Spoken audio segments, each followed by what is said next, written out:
Politics में जो परिवारवाद का चलन है इसको किस रूप में देखते हैं? अभी हाल में जैसे लालू जी ने पर्सनल मोदी पे अटैक किया, इनका पूरा परिवार नहीं है, क्या? देखिए, लालू जी के बयान पर कोई टीका टिप्पणी करना बेमानी है।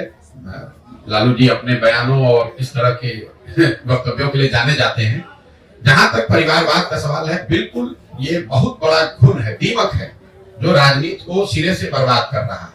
राजनीति नहीं, किसी भी क्षेत्र में अगर आप परिवारवाद ही कर देंगे कि सिर्फ नेताओं के बच्चे ही नेता बनेंगे, तो उससे तो आपने लोकतंत्र को ही खत्म कर दिया। लालू जी और मोदी जी की बात छोड़ दीजिए, हम आपको बिहार का एक आंकड़ा देते हैं जो मोदी जी नहीं बोल रहे हैं। बिहार में पिछले 30 वर्ष में जितने लोग सांसद और विधायक बने हैं, किसी भी दल से बने हो, वो सिर्फ और सिर्फ 1250 परिवार के लोग ही यहाँ विधायक और सांसद बने हैं। दल कोई भी हो, आप लालू जी के परिवार, रामविलास जी के परिवार की बात करते हैं, आप अपने स्तर पर देख लीजिए, कोई ऐसा विधानसभा नहीं है, कोई ऐसा लोकसभा नहीं है जहां 2, 4, 5 परिवारों का दबदबा नहीं है। मैं अभी आपको एक उदाहरण देता हूं। मोदी जी को अभी आ रहे हैं चंपारण में, तो उनको इस पर बयान देना चाहिए। परिवारवाद के खिलाफ में है भाई। बिहार में भाजपा का अध्यक्ष कौन है? सम्राट चौधरी जी। सम्राट चौधरी कौन है?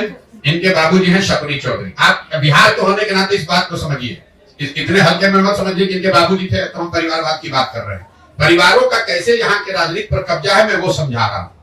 जब इस राज्य में कांग्रेस का शासन था, तो शकुनी चौधरी जी उस समय विधायक और मंत्री थे। जनता कांग्रेस से नाराज हुई, लालू जी का शासन लेकर आई, तो शकुनी चौधरी जी लालू जी के भी शासन में विधायक और मंत्री बन गए। जनता लालू जी से नाराज हुई, नीतीश जी का शासन लेकर आई, तो शकुनी चौधरी जी नीतीश जी के भी सरकार में विधायक और सांसद, विधायक और मंत्री बन गए।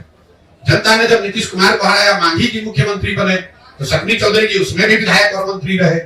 और आज अगर भाजपा को वोट पड़ रहा है, तो भाजपा को भी कोई दूसरा व्यक्ति नहीं मिला, उसको भी शकुनी चौधरी का लड़का ही मिला। तो आप समझ रहे हैं कि हम कांग्रेस को हराए, लालू जी को हराए, नीतीश को लाए, मांझी को लाए, भाजपा को लाए, लेकिन एक ही परिवार है जो कि रूल कर रहा है। तो ये आंकड़ा याद रखिए, कोई नेता, कोई दल ये बताता नहीं है।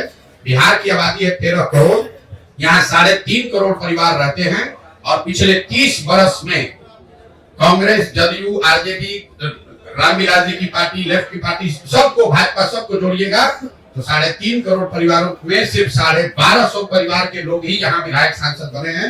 होता यह है कि जब जिस दल का हवा चला उसी में सब जाकर बैठ गया। जनता लाचार है, नए आदमी को अवसर ही नहीं है। विधायक का लड़का ही विधायक बनेगा, पैसे वाले का लड़का, मंत्री जी का लड़का मंत्री बनेगा। और जो बिहार के बच्चे हैं उनको अवसर ही नहीं। अगर आपको राजनीति करनी है, आप बहुत काबिल है, तो जाके झंडा ढोइए, संगठन का काम लीजिए। चुनाव लड़ने का, विधायक सांसद बनने का आपको अवसर नहीं। इसीलिए जन सुराज में आपने एक इस परिकल्पना का हिस्सा है, 1 लाख बच्चों को, आपने सहरसा में भी देखा होगा, मैंने क्लब बनवाना शुरू किया है। हर पंचायत से 8 से 10 बच्चों को, जिनके बाबूजी बड़े आदमी नहीं है, जिनके बाबूजी विधायक, मंत्री, सांसद नहीं है, ऐसे बच्चों को जन सुराज चिन्हित कर रहा है, उनको प्रशिक्षित कर रहा है, इस लक्ष्य से कि अगले 3 से 5 वर्ष में इनका प्रशिक्षण और चुनाव लड़ने की व्यवस्था उनकी योग्यता के अनुसार जन सुराज से किया जाएगा, ताकि ये बच्चे आए, राजनीति में मुखिया बने, वार्ड सदस्य बने, प्रमुख बने, विधायक क्षमता हो तो विधायक, मंत्री बने, ताकि इन परिवारों का वर्चस्व खत्म हो। ये बहुत बड़ी परेशानी का कारण है, और सिर्फ नारेबाजी करने से और आक्षेप लगाने से नहीं होगा।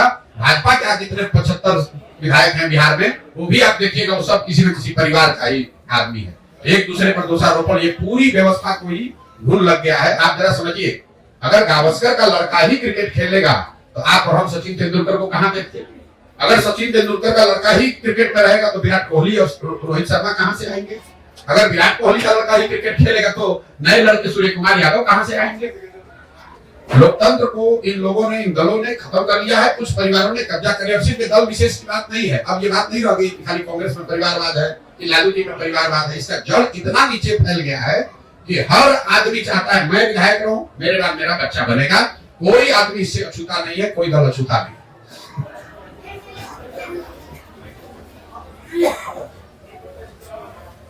प्रसाद किशोर जी, जिस तरह से बिहार की राजनीतिक उलटफेर, कभी आरजेडी, कभी जदयू, कभी बीजेपी, आखिर जनता जाए कहां? गांव का विकास नहीं हो रहा है, जिला का विकास नहीं हो रहा है, आखिर किस पर विश्वास करे जनता? जनता हमेशा ठगा जा रहा है। नहीं, देखिए, जो उलटफेर की बात कही आपने, उलटफेर राजनीति में, कई लोग कहता है भाई तो राजनीति में चलता ही रहता है। उलटफेर नेताओं का दल बदल लेना, पाला बदल लेना, ये कोई बहुत नई बात नहीं है। नई बात यह हुई है कि नीतीश कुमार ने इसको नया आयाम दे दिया। पलटने को एक नया राजनीतिक पलटीमार बनने का एक नया आयाम नीतीश कुमार ने बना दिया। आपको हमको लग रहा है कि अभी महागठबंधन में थे, भाजपा में आए हैं। आपके लिए फिर एक नया आंकड़ा दे देता हूँ। पिछले 10 वर्ष में नीतीश कुमार का ये 7वां प्रयास है, 7वां पलटीमार है, 7वां नया सरकार का प्रयास है।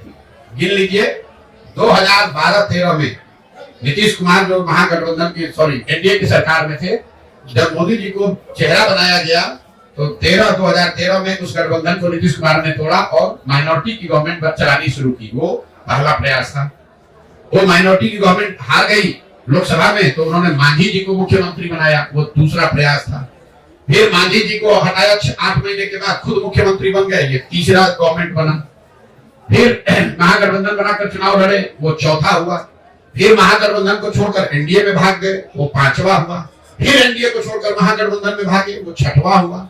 और फिर अभी छोड़कर वापस भाजपा में भागे। 10 वर्ष में 7 बार नीतीश कुमार पलटी मारे, या इन्होंने सरकार का स्वरूप बदला बिना वोटरों के सहमति के।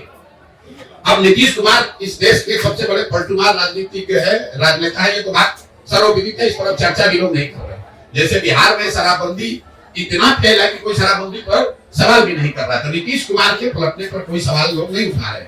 सवाल ये उठ रहा है भैया नीतीश कुमार तो पलटीमार है, लेकिन वो पलटीमार इसलिए बने हुए हैं कि जो दूसरे जो दल है भाजपा और आरजेडी, ये भी उतने ही बड़े पलटीमार हैं। अब भाजपा को आप देख लीजिए, अभी कुछ ही महीना पहले अमित शाह आकर लौरिया में, हमको लगता है पश्चिम चंपारण में आकर चिल्ला कर बोले कि नीतीश के लिए है भाई जनता बिहार की, सुन लो। किसी ने पूछा नहीं था, बिहार के पत्रकारों ने उनसे पूछा नहीं था, खुदे खड़ा होकर चिल्ला रहे थे, बिहार की जनता सुन लो, नीतीश के लिए सारे दरवाजे भाजपा के बंद हैं। चुनाव के बाद कोई सवाल ही नहीं पैदा होता है। चुनाव के बाद तो छोड़िए, चुनाव से पहले ही अपना उसको वापस ले लिए। ये आपको क्या दिखाता है? तो मजाक में लोग कह रहे नीतीश कुमार का अमित शाह दरवाजा तो ठीक है बंद किए थे, छिटकी नहीं लगाना भूल गए थे। ये बिहार की दुर्दशा क्यों है? ये बिहार की दुर्दशा इसलिए कि लोगों को 40 सांसदों का लालच है। हम लोग के लिए 40 सांसद ही हम लोग की दुर्गति का कारण बन गए। अफ्रीका में लोग बताते हैं कि जिस देश के पास जितना ज्यादा खनिज है, वहां जितना लूट मार है उतना ज्यादा गरीबी है, क्योंकि उसी खनिज को लूटने के लिए सब गलत काम किया जाता है। बिहार की वही दशा है। यहाँ से 40 सांसद जीत कर दिल्ली जाता है, तो उस 40 सांसद के लालच में नेता और दल कुछ भी करने को तैयार है। आपने देखा वो दौर जब कांग्रेस ने इस पूरे राज्य को लालू जी के हवाले कर दिया। ऐसा नहीं कि कांग्रेस को मालूम नहीं था, दिल्ली बैठे लोगों को मालूम नहीं है कि बिहार में कितनी गरीबी, बदहाली या जंगल राज है। तो इसलिए उन्होंने आंख बंद किया कि लालू जी यहाँ जो करना है करते रहे, 20-25 सांसद हमारा जीत कर यूपीए में बना रहे। यही काम आज भाजपा कर रही है। जिस तरह बिहार को लालू के हवाले करके कांग्रेस ने छोड़ दिया था, उसी तरह भाजपा 30-35 सांसदों के लालच में नीतीश के हवाले करके और दिल्ली में बैठे हुए। यहाँ जितने लोग बैठे हैं जरा समझिए, भाजपा वो दल है जो दूसरे दलों को तोड़कर माइनॉरिटी में रहता है तो सरकार बनाता है। बिहार में वो सबसे बड़ा दल है, उनका 75 विधायक है, लेकिन वो मुख्यमंत्री नहीं बनते, सरकार नहीं बनाते, वो नीतीश जी को बनाते। ऐसा क्यों? ऐसा इसलिए कि समीकरण कहीं गड़बड़ा ना जाए। 35 को सांसद जो दिल्ली में गया है उस पर आंच न आ जाए। बिहार अगर कतलखाना में जाता है तो जाए, और बिहार की गरीबी का हम मजाक उड़ाए। बिहार के लड़के जाकर गुजरात में नौकरी मजदूरी करे तो उसको लाठी से मारे, गाली दे, बिहारी करे। और मोदी जी जा रहे हैं 13 तारीख को वहां सेमी कंडक्टर का लॉन्च करने फैक्ट्री, और यहाँ चंपारण आएंगे तो चीनी मिल के चालू करने पर भी कोई वक्तव्य जारी नहीं करेंगे। बिहार में आएंगे राष्ट्रवाद का बात होगा, हिंदू मुसलमान का बात होगा, राम मंदिर का बात होगा, लालू के जंगल राज की बात होगी। ये बात नहीं करेंगे कि बिहार में चीनी का मिल चालू कब होगा, बिहार के बच्चों को यहाँ से पलायन करने के लिए कब रुकना पड़ेगा। अगर गुजरात के बच्चे गुजरात से बाहर नहीं जा रहे हैं मजदूरी करने, तो हमारे बिहार के बच्चे क्यों जा रहे हैं बिहार से बाहर? इस पर मोदी जी कोई वक्तव्य नहीं देंगे। गुजरात से 26 एमपी जीत कर गया है, तो वो गुजरात हर चौथे दिन जा रहे हैं, वहाँ इन्वेस्टमेंट समिट हो रहा है, वहाँ फैक्ट्री लग रहा है, और बिहार से हम लोग 39 सांसद जिताए हैं। हम लोग को कोई पूछने वाला नहीं है। इसके लिए दोषी मोदी जी नहीं है, इसके लिए दोषी हम और आप हैं, क्योंकि उनको मालूम है बिहार में काम हो चाहे नहीं, यहाँ का आदमी अभी 6 महीने के बाद वोट होगा, चाहे मन से या बेमन से, विकल्प के अभाव में उसी मोदी जी उसी भाजपा को फिर जाकर बोरा में भर के हम लोग वोट देंगे, और हम लोग के लड़के बोरा अपने पीठ पर उठाएंगे, जीवन भर मजदूरी करेंगे। पहले खबर आई थी जो आप जो है वाल्मीकि नगर से जो लोकसभा चुनाव जो है लड़ने वाले हैं, ऐसा है। अरे मेरे भाई, मतलब पत्रकार जो है ना, आप लोग या जो सामान्य राजनीति आप लोग देखते हैं, इससे आगे देखने को तैयार ही नहीं। जब हमारा दल ही नहीं है, हमको वाल्मीकि ने हमको इतने चुनाव लड़, हमने घोषणा एक बार मुंह से जो निकाल दिया, उससे आगे पीछे नहीं हट सकती, दुनिया की कोई ताकत नहीं हटा सकती है। 2017-18 में हमने कहा हुआ है कि 10 साल तक किसी भी लोकसभा या राज्यसभा में जाने का सवाल नहीं। हमको अगर लोकसभा राज्यसभा में जाना है तो उसके लिए हमको वाल्मीकि नगर जाना पड़ेगा। जिस राज्य से आप कहिएगा वहां से हम जीत के कल सदन में चले जाएंगे। कोई पार्टी अपने यहाँ जिता के भेज देगी, लड़ने की जरूरत नहीं है। कोई राज्यसभा से नॉमिनेट करके भेज देगा, हमारी इसमें कोई दिलचस्पी नहीं है। पता नहीं कौन पत्रकार चला रहा है, बिना सोचे समझे वाल्मीकि नगर से लड़ रहे चुनाव। मेरे भाई, अगर हमको चुनाव लड़ना होता तो उसके लिए हमको पदयात्रा करने और वाल्मीकि नगर जाने की क्या जरूरत है? हम बंगाल से लड़ जाएंगे, आंध्रा से लड़ जाएंगे, वहीं से लड़ के जीतते जाए, बिना मेहनत को दूसरे लोग जिता के भेज देंगे। फालतू बात है। जब हमने कहा हुआ है कि हमको कोई दल से, राजनीति से, चुनाव से अभी मतलब नहीं है, हम जो काम कर रहे हैं लोगों को भरोसा ही नहीं है। इसलिए नहीं कि उनको हम पर भरोसा नहीं है, क्योंकि आपको इतना आदत लग गया है, कर नेता आ रहे तो कह न रहे, देखिए नहीं चलेंगे थोड़े। हम आपको कह रहे हैं नहीं दल बनाएंगे, 18 महीने से चल रहे पैदल घर परिवार छोड़ के। अगर हमको चुनाव लड़ना होता यहाँ तो बिहार में एक दिन में दल बना लेता है। तो यहाँ बिहार के भैया नेता को दल बनाने आ रहा है, हमको नहीं समझ दल कैसे बनता है। उसके लिए 18 महीना हमको पैदल चलने की क्या जरूरत है? जब जो बात हमने कही है, जब तक बिहार को सुधारने के नजरिए से इस 3 उद्देश्य को लेकर घर से निकले हैं, इसको पूरा करने के लिए पूरा समाज में बिहार में पैदल न चलने, मत न ले, इसकी नई व्यवस्था न बना ले, तब तक इस लक्ष्य से हटने का सवाल ही नहीं पैदा होता है। धरती इधर की उधर हो जाए, मैं हटने वाला नहीं हूँ। आप ये जानते नहीं मैं कितना जिद्दी आदमी हूँ। एक बार मैंने मन में ठान लिया तो कोई नहीं हटा सकता है। नीतीश कुमार बुला के ऑफर दे दे कि भाजपा दे दे कि कांग्रेस दे दे, हम इससे हटने वाले नहीं है। हमने सब 10 वर्ष राष्ट्र में काम किया, 10 वर्ष चुनाव का काम कराया राजनीति का। उसके बाद अब तय किया है कि अब मेरे जीवन का लक्ष्य है बिहार में सुधार, और इसमें 5 वर्ष लगे, 10 वर्ष लगे, 20 वर्ष लगे, पीछे हटेंगे नहीं। यहीं पर ये व्यवस्था खड़ा करेंगे और आप इत्मीनान रखिए, धीरज रखिए। 2 वर्ष 3 वर्ष में आपको ये व्यवस्था बनती हुई दिखेगी। उतनी मेहनत ईमानदारी से उतनी मेहनत करेंगे कि वो व्यवस्था सुधरे। हमारे जीवन का लक्ष्य बिहार में सुधार है। हमारे जीवन का लक्ष्य लोकसभा में कौन लड़ रहा है, विधानसभा में कौन लड़ रहा है, कौन जीते कौन हारे, उससे क्या फायदा है? बिहार में लोग नहीं जीते हैं। बिहार में कांग्रेस को भी 51 सांसद जिता कर देखा है। 54 में बिहार झारखंड नहीं था, तब भी 54 में आपको लगता है 53 जीते हुए थे 1984 में, तब भी बिहार नहीं सुधरा। आज 54 में 51 बिहार झारखंड में मोदी जी का जीता हुआ, तब भी बिहार नहीं सुधरा। 40-39 जीता है, तब भी बिहार नहीं सुधरा। हम लोगों ने लालू जी का भी सामाजिक न्याय का दौर देखा, जब उन्हीं के नाम पर सब लोग वोट देता था, तब भी नहीं सुधरा। नीतीश का भी दौर देखा, तब भी नहीं सुधरा। तो प्रशांत किशोर कोई दल बनाकर चुनाव जीत देंगे तो बिहार सुधर जाएगा? बिहार कब सुधरेगा? जब लोग यहाँ ठानेंगे कि नहीं, अब हम लोग को मजदूरी नहीं करनी है, अपने बच्चों को अनपढ़ नहीं रखना है, अपने बच्चों को मजदूर नहीं बनाना है, तब सुधरेगा। जब समाज नहीं सुधरेगा तो दलों के जीतने हारने से क्या होना? 2015 में हम बिहार जीत गए थे ना भाई, कैबिनेट तो हमारी सलाह से बना होगा ना, हमारी सलाह से टिकट बटा होगा, उससे बिहार सुधर गया। हमने तो 7 निश्चय भी बनवाया, हमने बिहार विकास मिशन भी बनवाया, उससे तो कुछ नहीं सुधरा बिहार। जिस चीज को पहले प्रयास आपने किया है, आपको उससे अब बिहार नहीं सुधारता है, उससे बेहतर और नए और बेहतर प्रयास की जरूरत है।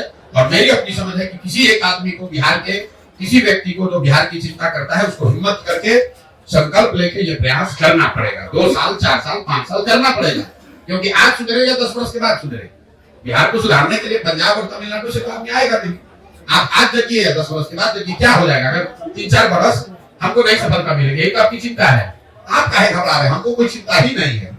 हम 3 वर्ष 4 वर्ष 5 वर्ष जो लगेगा लगाएंगे, लेकिन इसको सुधारे, बिना सुधारे नहीं मानने वाले। सर 2024 के लोकसभा चुनाव कुछ ही दिनों बाद होने वाला है, इसमें प्रशांत किशोर जी क्या करना चाहेंगे? आगामी किसको समर्पित करना चाहेंगे आप? क्योंकि अभी तो टाइम लगेगा, आपके जन अभियान में 4-5 साल लगेगा, तब तक तो बिहार गर्त नहीं जा रहा। अभी 75 साल से गर्त में नहीं जा रहा था।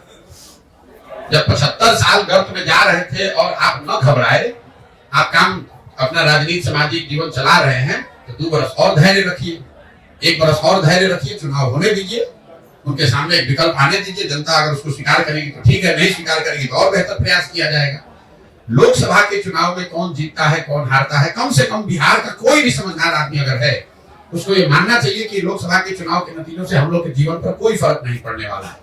10 वर्ष मनमोहन सिंह जी के नेतृत्व में यूपीए की सरकार थी, तो भी बिहार देश का सबसे गरीब, पिछड़ा, भुखमरी और अशिक्षित राज्य था। तब भी हम लोग के बच्चे मजदूरी कर रहे थे। और 10 वर्ष से आज मोदी जी की सरकार है, तो भी बिहार प्रति व्यक्ति आय के हिसाब से, सारे विकास के मानकों के हिसाब से देश का सबसे गरीब, सबसे पिछड़ा, सबसे ज्यादा अशिक्षित, सबसे ज्यादा भुखमरी, पलायन और बेरोजगारी वाला राज्य है। हम लोगों ने 10 वर्ष कांग्रेस का भी राज देख लिया, अभी के दौर में 10 वर्ष हम लोगों ने मोदी जी का भी दौर देख लिया। दिल्ली के नजरिए से कोई फायदा नहीं हुआ। इसी तरीके से बिहार में आप देख लीजिए, आपने 15 वर्ष लालू जी का भी राज देख लिया, अभी 18 वर्ष हम लोग इसी भाजपा का भी राज देख रहे हैं। बिहार की स्थिति नहीं बदली है। अगर नहीं बदली है तो कुछ नया बेहतर प्रयास होना चाहिए। मैं आपको तमिलनाडु का उदाहरण देता हूँ। जब देश आजाद हुआ तो तमिलनाडु और बिहार बराबर का राज्य था, विकास, सामाजिक, आर्थिक नजरिए से दोनों बराबर के राज्य थे। तमिलनाडु में 1970 के बाद से कांग्रेस का शासन नहीं है, कांग्रेस पार्टी वहां दल सरकार में नहीं आई, भाजपा तो वहां है ही नहीं। और आज तमिलनाडु बिहार से 6 गुना ज्यादा बड़ा राज्य है। उसको मोदी जी सुधार दिए कि गांधी परिवार ने सुधार दिया? तमिलनाडु को तमिलनाडु के लोगों ने सुधारा, भाजपा और कांग्रेस ने नहीं सुधारा। उसी तरह बिहार को बिहार के लोग सुधारेंगे। जब आप और हम नहीं सजग होइएगा तो मोदी जी और राहुल जी के आने से क्या होगा, लालू जी के आने से क्या होगा? मोदी जी देश के प्रधानमंत्री हैं, गुजरात के भी प्रधानमंत्री हैं, बिहार के भी प्रधानमंत्री हैं। गुजरात में तरक्की हो रही है और बिहार में लड़के पढ़ाई कर रहे हैं। गुजरात में फैक्ट्री लग रही है और हम लोग यहाँ से मजदूर बनकर जा रहे हैं। कोई ये नहीं पूछने वाला है कि भाई अगर मोदी जी इतने ही बड़े विजनरी हैं तो गुजरात में इतना तरक्की करा दिए तो बिहार में करा के दिखा दे। गुजरात में 100 फैक्ट्री लग रहा है, आज को यहीं पर शुगर मिल, चीनी मिल चालू करा के दिखा दे। क्यों नहीं लगा रहे? नेता भी ये जानता है कि पब्लिक क्या चाहती है, हम क्यों ज्यादा काम करेंगे भाई? उनको मालूम है बिहार की जनता को फैक्ट्री लगाएगी, चैनल लगाएगी, घोटवा देने के लिए। गुजरात में अगर तरक्की नहीं होगी तो गुजराती उनको पहले छोड़ देगा। गुजरात में अगर तरक्की ना हो, गुजरात के मोदी जी प्रधानमंत्री हैं गुजरात से, और 2017 के विधानसभा में करीब करीब भाजपा को गुजरात के लोगों ने हरा दिया था। लेकिन बिहार में कोई चिंता की जरूरत नहीं है। जाति, धर्म, मंदिर, मस्जिद, 5 किलो अनाज का नारा बुलंद है, वोट थोड़ा में भर के हम लोग देते रहेंगे। तो जब आपको, हमको अपने और अपने बच्चों की चिंता नहीं है तो मोदी जी और लालू जी आपके बच्चे की चिंता क्यों करेंगे?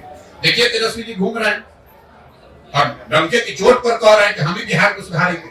कोई नहीं पूछने वाला है। मेरे भाई, तुम 15 साल, तुम्हारे माता पिता थे यहाँ पर मुख्यमंत्री, बिहार को गर्त में ले जाने वालों में एक कंधा आपके लोगों का भी था। अभी आप 1.5 वर्ष नीतीश जी के साथ थे तो कौन सा आपने बिहार में क्या सुधार कर दिया? कौन सा रोड बनवा दिया? पथ निर्माण मंत्री थे। कौन सा अस्पताल आपने सुधार दिया? स्वास्थ्य मंत्री थे। पूरे गांव में जो दुर्दशा है नाली गली का, ये ग्रामीण कार्य मंत्री आप लोग ध्यान नहीं देते, तेजस्वी यादव ही थे।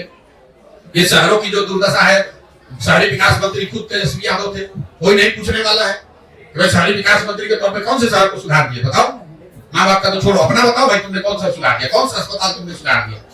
कौन सी व्यवस्था सुधार दी? कौन सा ग्रामीण सड़क पहले के मुकाबले कम बन गया, ज्यादा बन गया? ये तो पूछना है नहीं। और तेजस्वी यादव आएंगे, भाजपा विरोध, सारा जात पात, भाजपा का डर दिखाकर जो यहाँ के समाज में सबसे गरीब पिछड़ा मुसलमान है उसका वोट लेके नेतागिरी बनेगा, पगड़ी बांध कर अपना भाषण देते रहेंगे।